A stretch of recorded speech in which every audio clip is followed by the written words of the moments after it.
Legislatura, Pampa na Tarde de volta, aqui com a apresentação de Rafael Marconi, junto comigo Paula Cardoso, e hoje aqui temos a presença do nosso querido Armando Burdi e também a honra de receber a presença do deputado Jair Bolsonaro. A quem eu abro o espaço aqui, tenho o prazer de dar o boa tarde, seja muito bem-vindo, deputado, o espaço é seu, muito boa tarde junto com o nosso querido Armando Burdi.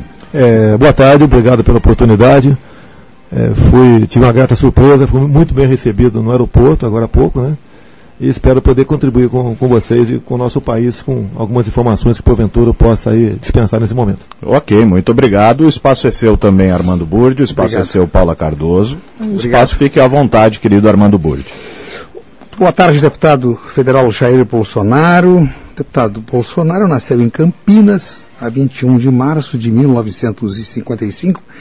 É militar da reserva, está cumprindo o 6º mandato na Câmara dos Deputados, eleito pelo 7º já. 7º mandato. É o 7º mandato. Já sou veterano lá. Eleito pelo Partido Progressista. Foi o deputado mais votado do estado do Rio de Janeiro nas eleições do ano passado, com apoio de 6% do eleitorado. Totalizou 464 mil votos. No Rio Grande do Sul, em 2010, a deputada Manuela Dávila se elegeu também à Câmara dos Deputados, rompendo a barreira dos 400 mil votos. Primeira pergunta que eu lhe faço, deputado Bolsonaro, é, do ponto de vista político, o que diferencia o senhor da deputada Manuela, que hoje cumpre mandato na Assembleia Legislativa do Rio Grande do Sul? Olha, tivemos vários embates na Câmara lá em Brasília, especialmente nas questões voltadas aos direitos humanos. Redução da maioridade penal, política de planejamento familiar, a questão por um momento integrei essa comissão que eu fico todo empolado em falar nela, que eu detesto a política de direitos humanos em nosso país. Agora, eu não sei qual é a bandeira que ela usou aqui, pelo que eu sei, é uma pessoa de boa aparência, né? Isso ajuda no tocante a votos, tá ok? E ela é da esquerda, eu sou da direita, nós somos opostos. Basicamente isso nos diferencia. Não quero criticá-la, eu tenho uma linha. Tá? Eu falo hoje contigo uma coisa, daqui a 10 anos a gente vai falar a mesma coisa, porque eu não me preocupo, né, em ser simpático a quem quer que seja para ganhar apenas o voto. Eu não quero ser Papai Noel durante as eleições e Pinóquio depois da mesma. É questão da coerência. Eu debito a isso, né? A questão da minha votação, que me surpreendeu no Rio de Janeiro. E mais ainda, um filho meu que é policial federal, tem a sua história, né? Fala inglês, fala espanhol, estava há 5 anos na Polícia Federal, e nós o elegemos via, basicamente, Facebook e WhatsApp em São Paulo, que é um estado onde o poder aquisitivo dos candidatos é bastante alto, e tivemos sucesso tocante a isso. E eu tenho essa linha minha. Uhum. Não nego as minhas origens, sou capitão do Exército Brasileiro, da Reserva, e estou no 7º mandato de deputado federal. Para quem veio do Vado Ribeira, a região mais pobre de São Paulo, né? Lá conseguindo tudo isso no Rio de Janeiro, realmente eu posso falar que, desculpa aqui, modéstia à parte, é um sucesso na política realmente. Deputado, o senhor é deputado federal, o pai do vereador carioca Carlos Bolsonaro, pai do deputado estadual do Rio de Janeiro, Flávio Bolsonaro, e de Eduardo Bolsonaro, que se referiu, deputado federal paulista pelo PSC. Com quem, então, concluo que família que concorre unida, permanece unida. Eu recebo críticas no tocante a isso daí. Família toda. Ninguém é obrigado a votar em filho meu. O meu filho, que é deputado estadual, ele é um advogado e é admirado, né? É quase que idolatrado pela Polícia Militar e Polícia Civil lá do Rio de Janeiro, porque ele faz realmente um trabalho voltado para com a segurança pública, sem demagogia. Está aqui na defesa dos mesmos, buscando uma retaguarda jurídica para que o policial possa bem exercer o teu trabalho, e é realmente um interlocutor junto ao comando da Polícia Militar, do qual ele tem um grande conceito. Nós não batemos de frente com o comando da Polícia Militar. É a mesma coisa que no meu caso em Brasília. Eu tenho, né, e estou muito bem recebido nas questões quando procuro esse excelentíssimo comandante do Exército Brasileiro. Então nossa política é de aproximação e buscar solucionar. Não adianta nós brigarmos, porque daí todo mundo perde. E não interessa você ser um político onde você apenas esteja brigando, né, atrás de mostrar que você está lutando por algo, mas na verdade você está fechando as portas. Deputado Bolsonaro, Como é que o senhor se sente integrando uma Câmara cujo presidente, Eduardo Cunha, está sendo acusado de envolvimento em falcatruas? Quanto a acusações, eu mesmo já respondi mais de 30 processos de cassação em Brasília. Porque no momento tem alguns processos dentro do Supremo Tribunal Federal. Lógico, nenhum por corrupção, muito pelo contrário. Eu fui citado no Mensalão, pelo Joaquim Barbosa, como o único deputado da base do governo que não foi comprado pelo PT. Essas foram as palavras dele. E fui citado também pelo doleiro Alberto Youssef, como um dos, poucos que não pegou dinheiro na Petrobras, por ocasião da questão do Petrolão. Agora, eu respondo por mim, eu não quero... Eu acho que questão de ética não é virtude, é obrigação tua. Eu não vou fazer campanha por aí dizendo que sou ético, faço a minha parte. E mostro para a população onde eu quero chegar dentro da Câmara. E as críticas que tem tocante a mim, aí é racista, que o processo já foi sepultado lá no Supremo. Não é por falta de provas, não. É porque foi realmente uma armação do programa CQC. O processo foi arquivado, então. Me chamam aí de fascista, homofóbico.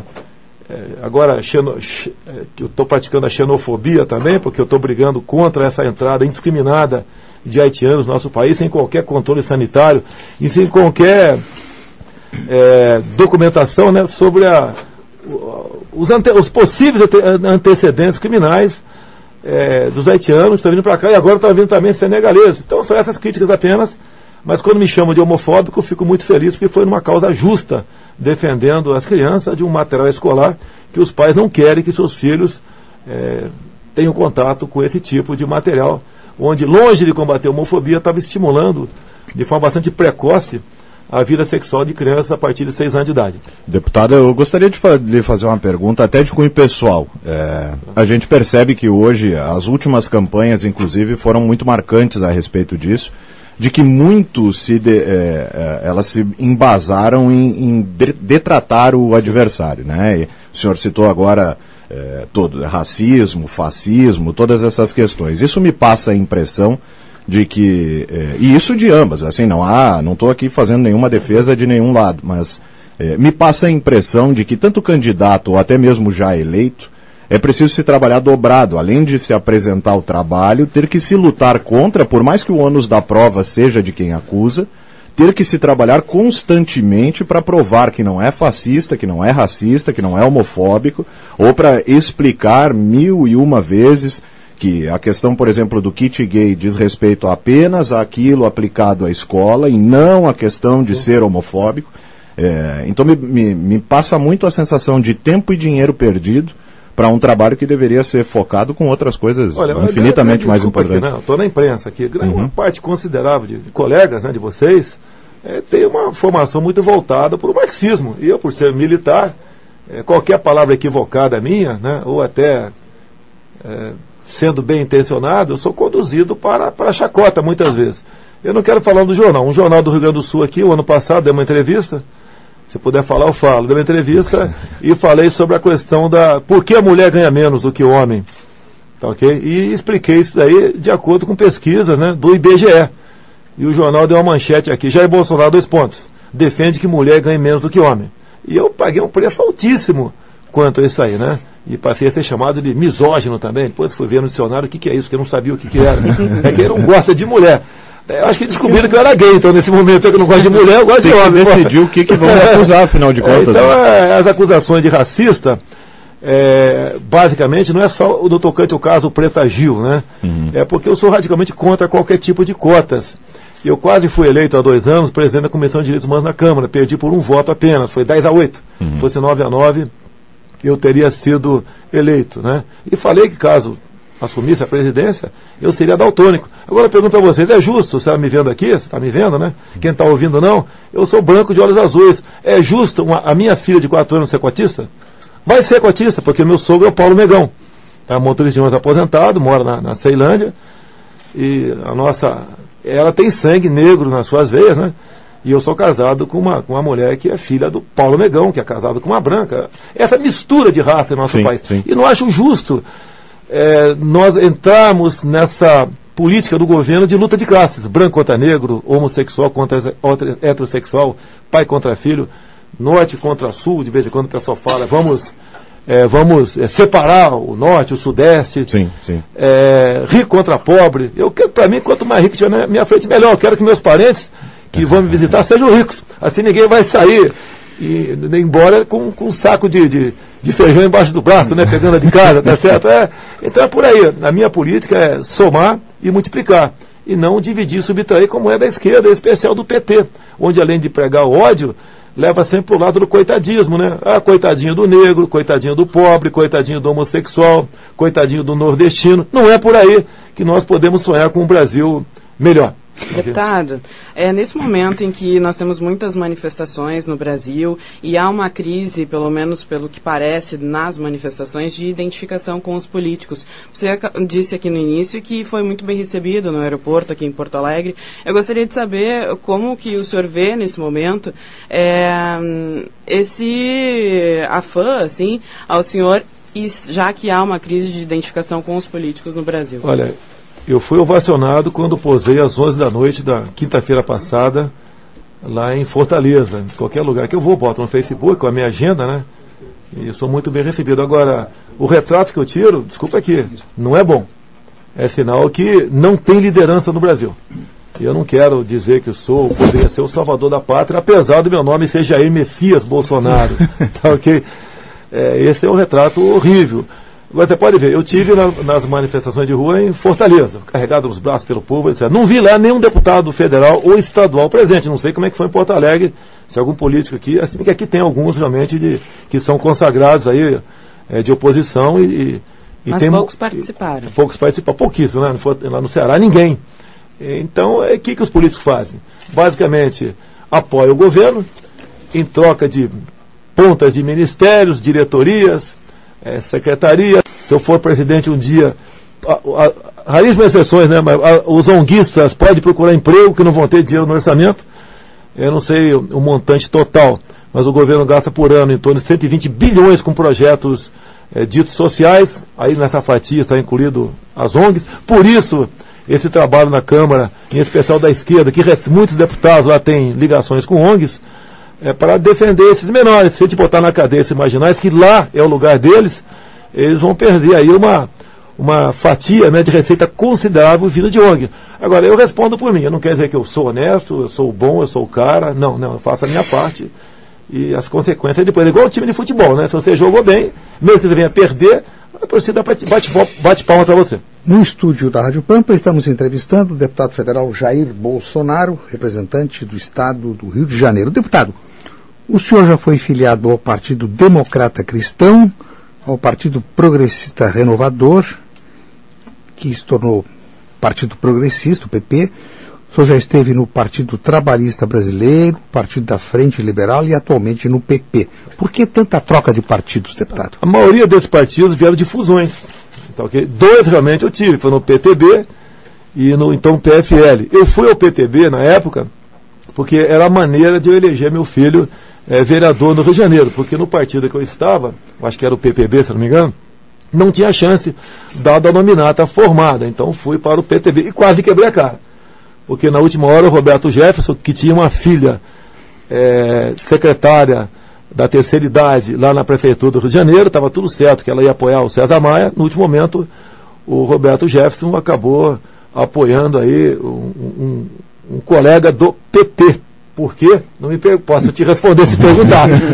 Ele depois teve as consequências lá na frente. Lógico, lógico que envolveu aí interesse financeiro nessa história. E o meu filho fez campanha vereador, né? Sem televisão. Imagine uma cidade como o Rio de Janeiro, na época tinha 4 milhões de eleitores, fazer campanha sem televisão. Porque a condição do meu filho aparecer na televisão, ele tinha que no final falar para prefeito ditar 13. Aí não dá, é mortal para mim, né? Eu prefiro perder uma... E foi o mais votado do PTB assim mesmo. Deputado, o senhor foi titular da Comissão de Relações Exteriores e Defesa Nacional. Como o senhor avalia a política externa do Brasil nos governos do PT? É o pior possível, né? É em cima do viés ideológico. Até o que mantém uma pessoa bem na administração do Executivo são as suas finanças. E o governo priorizou aqui o Mercosul e alguns poucos países aí fora com viés ideológico. Só podia dar no que deu.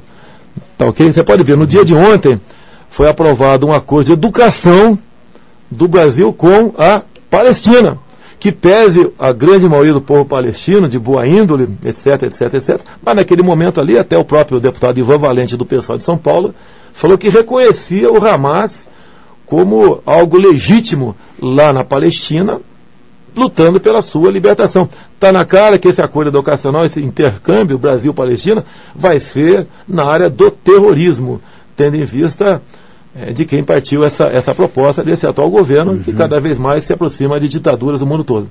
Deputado, nas manifestações contra o governo, contra o PT, contra a presidente Dilma, contra o ex-presidente Lula, alguns clamam pela volta dos militares ao poder. O senhor acha isso viável? O senhor acha que os militares querem voltar ao poder? Eu tenho certeza, não falo pelos militares, né, apesar de ser capitão do Exército, ninguém quer pegar esse abacaxi da forma que está aí. Agora, o que o povo clama são no tocante aos valores deixados para aquele período, né, onde nós tivemos 5 presidentes militares, entre eles 3 gaúchos.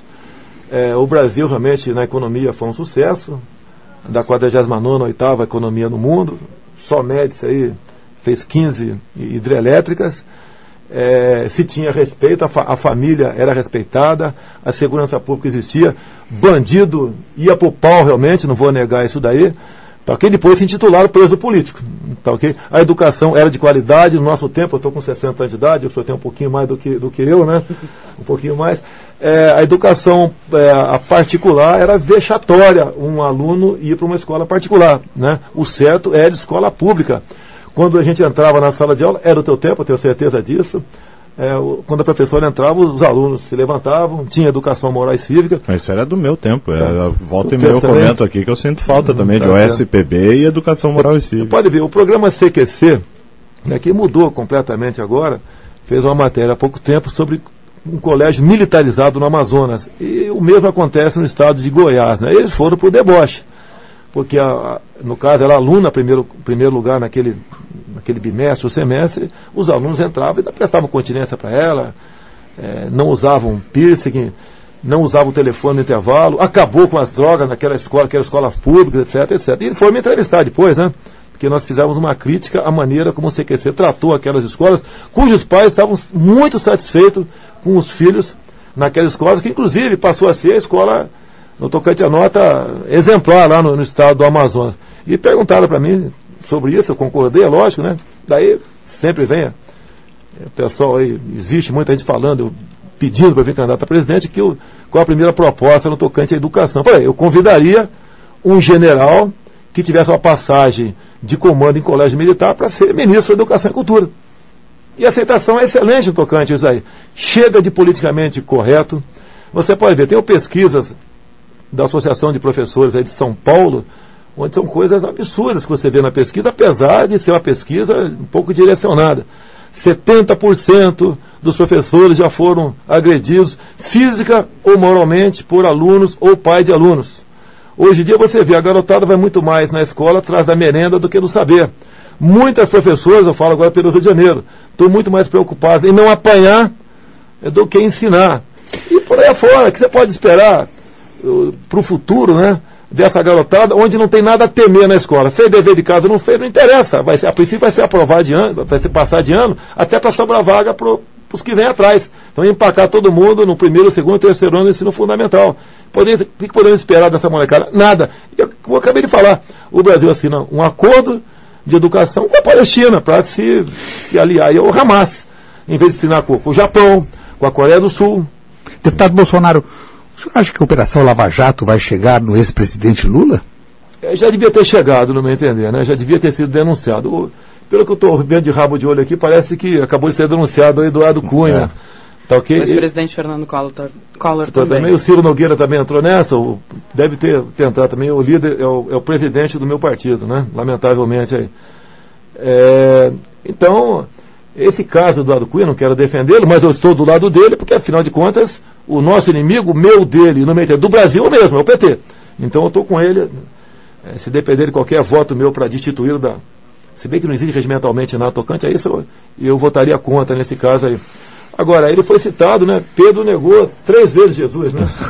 O delator havia negado 4 vezes Eduardo Cunha. E na quinta, é que isso tudo veio acontecer. E lógico que o governo federal está preocupado com a maneira como o Eduardo Cunha conduz a Câmara, até porque até o ano passado, como eu te disse, né, terminei o 6º mandato ano passado, então até o ano passado o governo é que mandava na pauta do Legislativo. E acabou não mandando mais, em especial quando o Eduardo Cunha botou para frente e aprovou o orçamento impositivo. Nós, deputados, temos 15 milhões por ano para nós aí destinarmos aí para onde, basicamente, onde achar que nós entendemos ser melhor, né?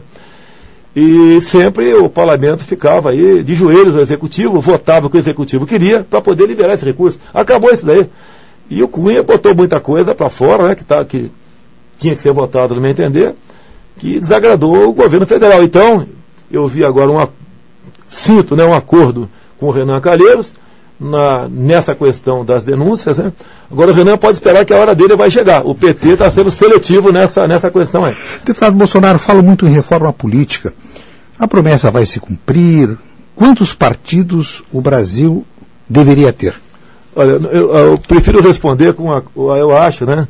Eu sofri chacotas na mídia, que depois de 25 anos de parlamentar, aprovei uma primeira emenda. Só que são 4 emendas aprovadas por ano em Brasília, 2 do Executivo. Então, ao longo de 4 anos de mandato, apenas 8 deputados têm a sorte de ver uma emenda constitucional aprovada. Aprovei em 2 turnos na Câmara, o voto impresso ao lado da urna eletrônica. Eu acho que isso é a melhor coisa que tem. Porque se você fazer simulações, né, qualquer forma de eleição, não ia mudar muito o quadro ora existente em Brasília. Então, ok? Então, a reforma política, a minha, eu nem apresentei a proposta, mas seria, por exemplo, só pode votar quem tivesse declarado algo no imposto de renda no ano anterior, tá ok? Ou, e também, bem como tivesse concluído no mínimo o ensino médio. Daí, em vez de eu prometer educação e trabalho para você, depois das eleições, eu teria que arranjar antes. Prevalinho já. Nós temos perguntas dos nossos ouvintes aqui, então vamos aproveitar para registrar. O nosso ouvinte Gil Diniz pergunta pela página da Rádio Pampa. Ele parabeniza o senhor pelo seu trabalho na Câmara e pergunta, depois de reduzir a maioridade penal, vamos derrubar o Estatuto do Desarmamento, deputado? Olha, nós corremos o risco de perder a redução da maioridade penal no Senado, que é uma proposta semelhante. O ano passado, que era do senador Aloysio Nunes Ferreira, foi sepultada. Eu lamento, porque a nossa intenção era aprovar a redução da maioridade penal de forma ampla, e não apenas para crimes hediondos, no caso de estupro ou lesão corporal seguida de morte. Daí quando eu pergunto aí, né, qual a diferença do roubo para o latrocínio, né? A diferença é acertar o tiro. Ou seja, precisamos ter um corpo no chão para condenar aquele menorzão, que no meu tempo de garoto, com muito menos informações, nós não tínhamos essa notícia de menores agindo dessa maneira. No tocante ao desarmamento, né, se depender de mim, passaria a ser direito do cidadão a posse de arma de fogo. Eu até, nos anos dos militares, aí você comprava a tua arma na mesbla, sem problema nenhum. Nunca os militares pensaram em tirar a arma da mão da população. É mais, no meu entender, uma política de poder por parte do PT. A população desarmada é uma população facilmente manipulada e maniatada. É isso que o governo quer. Tem aqui também no torpedo da Rádio Pampa, o 98415071, Elias do Táxi Capitólio, participa sempre conosco. Ele lhe parabeniza também, chama o senhor de Bolsomito. E ele ainda diz, Bolsonaro tem candidatura avulsa contra tudo e contra todos. Ele diz que está vendo tudo o que está acontecendo e admira muito o senhor. E ainda diz, Bolsonaro falou, Bolsonaro avisou, diz o Elias do Táxi Capitólio aqui em Porto Alegre. Deputado Bolsonaro, o senhor teve embates com a deputada federal gaúcha Maria do Rosário, embates que ganharam projeção nacional. Esses episódios estão superados ou eles persistem? Não, da minha parte não tem problema. Agora ela está com 3 ações, né? Uma no Tribunal de Justiça lá de Brasília e 2 no Supremo Tribunal Federal. Isso tudo nasceu em 2003, quando houve um episódio em São Paulo, onde um casal de namorados, né, foi surpreendido no acampamento por 5 marginais. Um deles conhecido como Champinha, de 17 anos. No dia seguinte, essa quadrilha executou o garoto com um tiro na nuca e por 5 dias, os 5 marginais estupraram em rodízio a Liana Friedenbach, de 16 anos de idade apenas. No último dia, ela foi degolada com uma faca cega.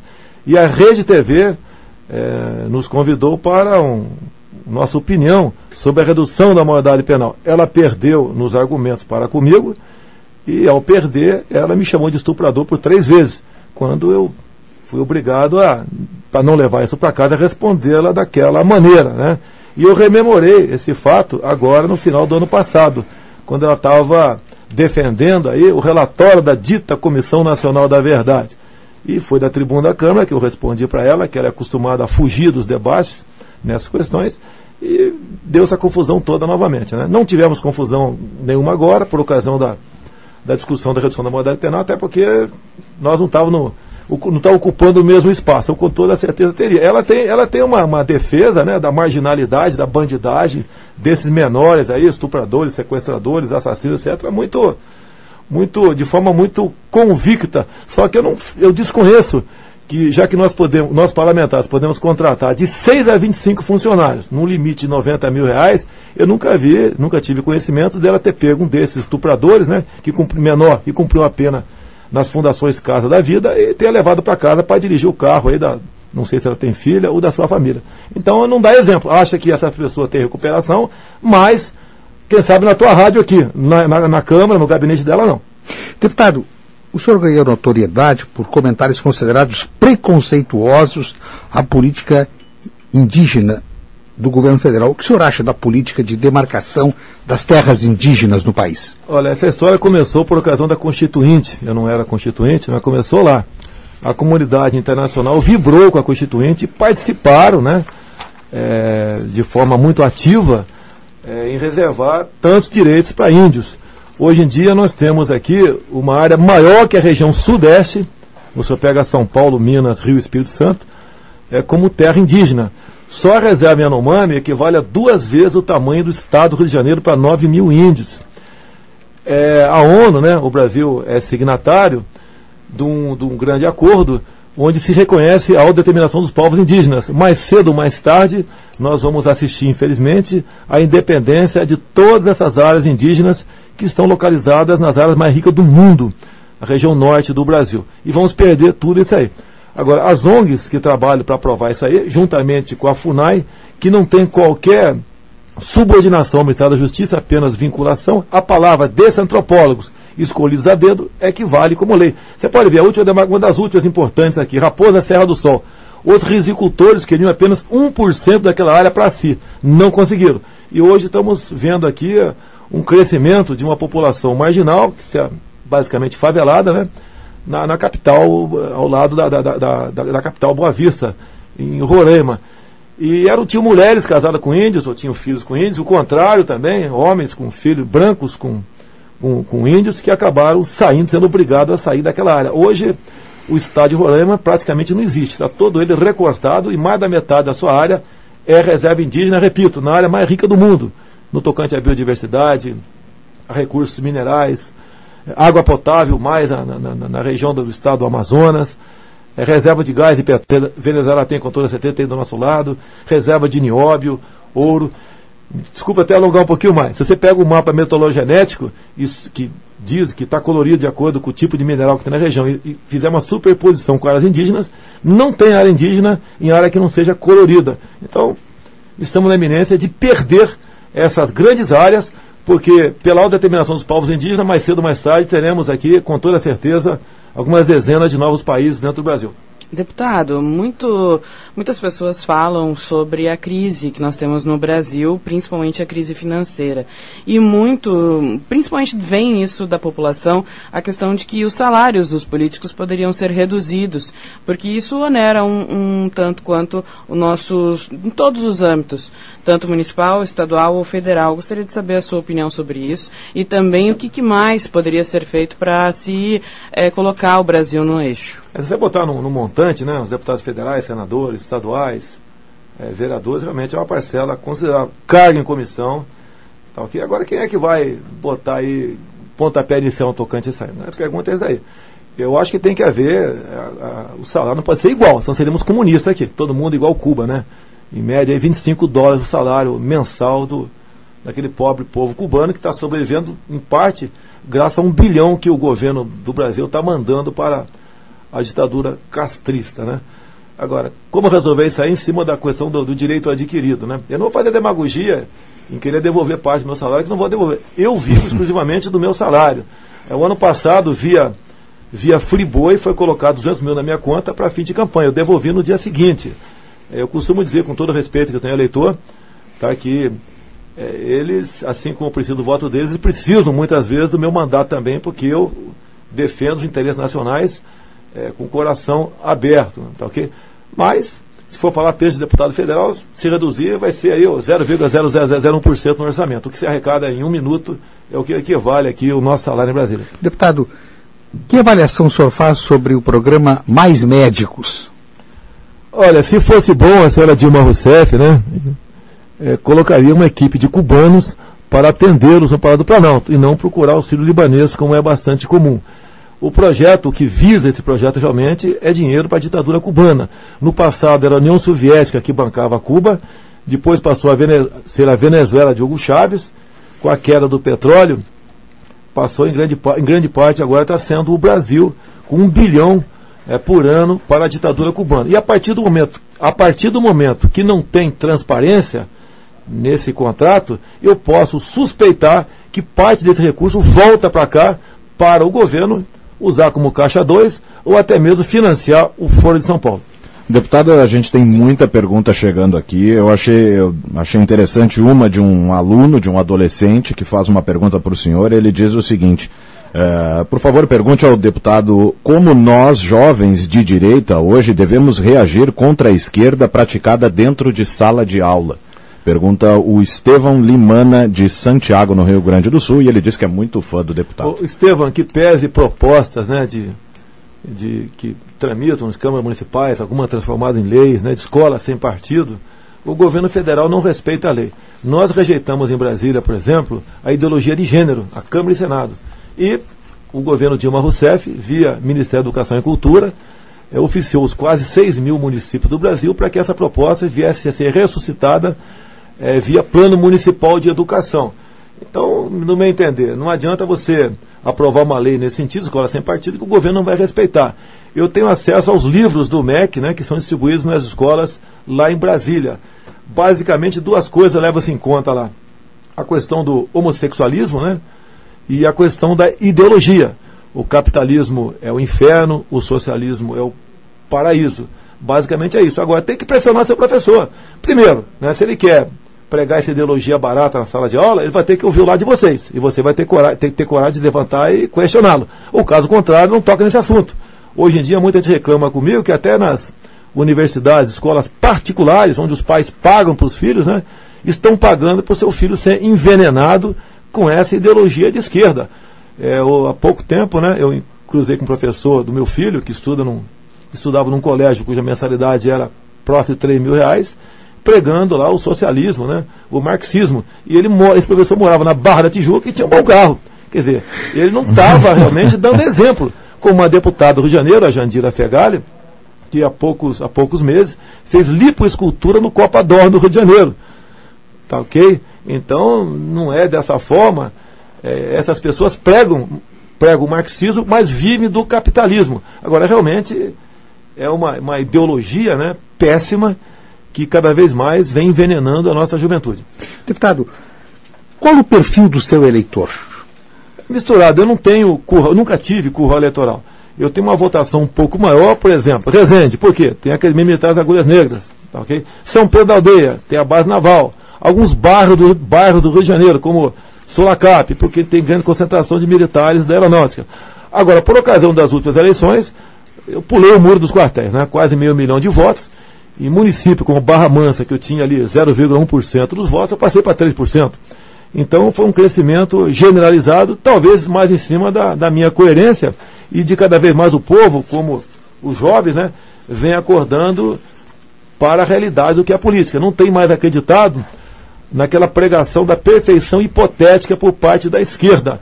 Eles estão caindo na real que o capitalismo, né, é a solução.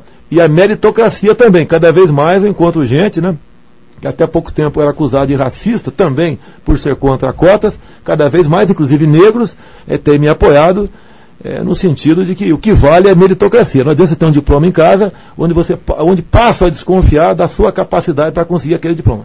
Deputado, o ouvinte André, aqui do bairro Alto Teresópolis, ele pergunta o seguinte: caso se confirme a sua candidatura à presidência, a partir de quando nós, eleitores, poderemos saber e confirmar o fato? Olha, se eu falar que sou candidato, pode ter certeza que o TSE vai pedir a fita para vocês aqui e vão meter uma multa milionária, impagável, tá? Eu tenho rodado o Brasil, logicamente, estou sondando, né? Ouvindo o povo, como tive em Quixadá agora, sexta-feira passada, em Fortaleza, já tive em Chapecó, em Blumenau, Goiânia, vou estar agora sábado em Resende. Tenho rodado o Brasil. Faz parte da política, no meu entender. Todos nós, né, quem está aqui na rádio quer crescer, quer ser o editor, quer ser o dono da rádio. Se não quiser, está errado. Tá, okay? Na política nós pensamos em crescer. Agora o crescer da minha parte é buscar aí tirar o Brasil dessa esquerda que cada vez mais nos conduz para um abismo. Deputado, eu queria agradecer a sua presença. A gente, infelizmente, não tem como atender as perguntas de todos os ouvintes que estão participando. São muitos aqui participando. O senhor já deve estar acostumado com a hashtag Bolsomito, né? A partir daqui, todos estão lhe chamando dessa maneira. Eu gostaria de agradecer, então, a sua presença, né? Muito obrigado pelo carinho. O senhor agora... Isso, exatamente. O senhor agora vai para a televisão, quem quiser continuar ouvindo, né? As palavras do deputado. Continua ouvindo a rádio aqui com os olhos na TV. Exatamente, para identificar, para ligar o nome à pessoa. Muito obrigado, deputado Jair Bolsonaro. Obrigado ao Armando Burdi pelo carinho. Logo, logo, o Pampa da Tarde está de volta.